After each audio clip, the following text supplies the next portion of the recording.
Bonjour à tous et bienvenue pour ce temps de méditation biblique. Dans l'évangile de Luc, quand Jésus et ses disciples sont sur le point de se rendre sur le mont des Oliviers pour prier à la fin des évangiles, c'est-à-dire juste avant l'arrestation du Christ pour être crucifié, nous lisons que Jésus demande aux disciples de prendre avec eux ce qui leur était interdit quand ils étaient partis en mission deux par deux.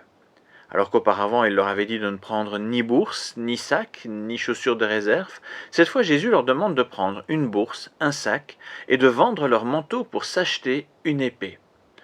Or, cette demande a bien entendu de quoi surprendre, et encore aujourd'hui beaucoup se posent la question de la signification de tout cela.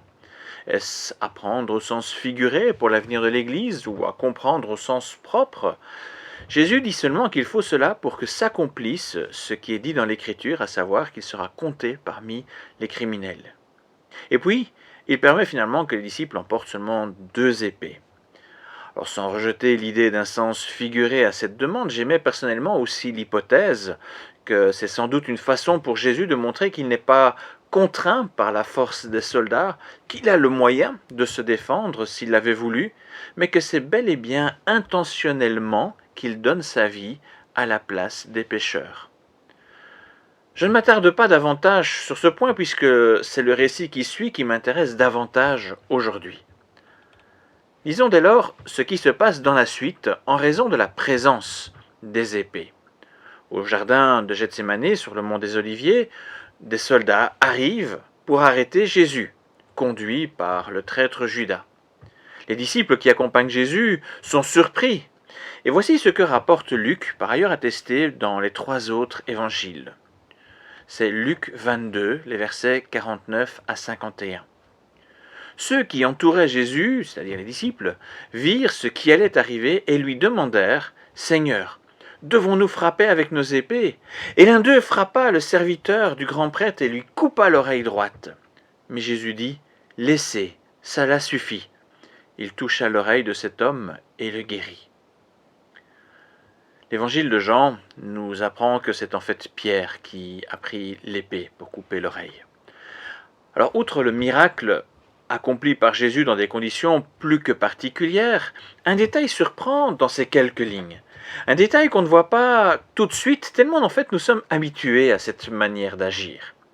Les disciples demandent à Jésus s'il faut faire usage des épées. Mais sans attendre la réponse de Jésus, Pierre a déjà dégainé et coupé l'oreille du serviteur du grand prêtre. Pierre, ce disciple très zélé pour Jésus, agit avec impétuosité sans prendre le temps d'écouter Jésus. En fait, cela ressemble tellement à notre manière de prier.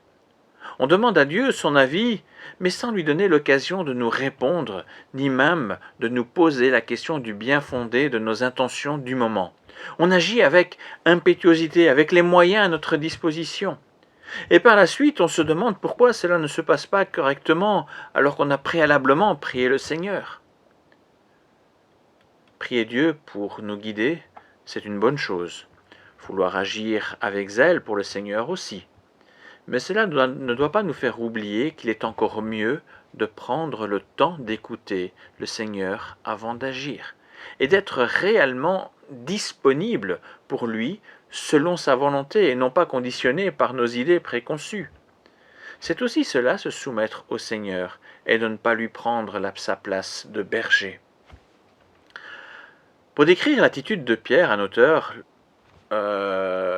essaye d'expliquer avec ces mots. Plus de zèle que de docilité, plus d'enthousiasme que d'obéissance.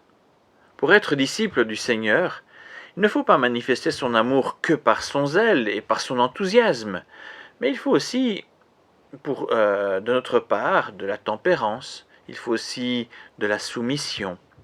C'est un gage d'endurance dans notre foi et aussi un gage d'efficacité. Et cela commence dans notre façon de prier et de prendre le temps d'écouter la réponse de Dieu. Il est inutile de vouloir agir trop vite avec les moyens à disposition en raison de notre impatience et de notre manque de foi. Attendre sa réponse avant d'agir nous permettra de constater 3 choses. La première, les moyens à disposition de Dieu sont tout autres que les nôtres. Le deuxième point que nous verrons, c'est que sa volonté est souvent bien différente de la nôtre. Et troisièmement, sa sagesse est de loin préférable à notre impulsivité. Prendre le temps d'écouter Dieu afin de blesser ou même de se blesser. Voilà l'exhortation que je vous laisse aujourd'hui. Merci pour votre écoute et à bientôt.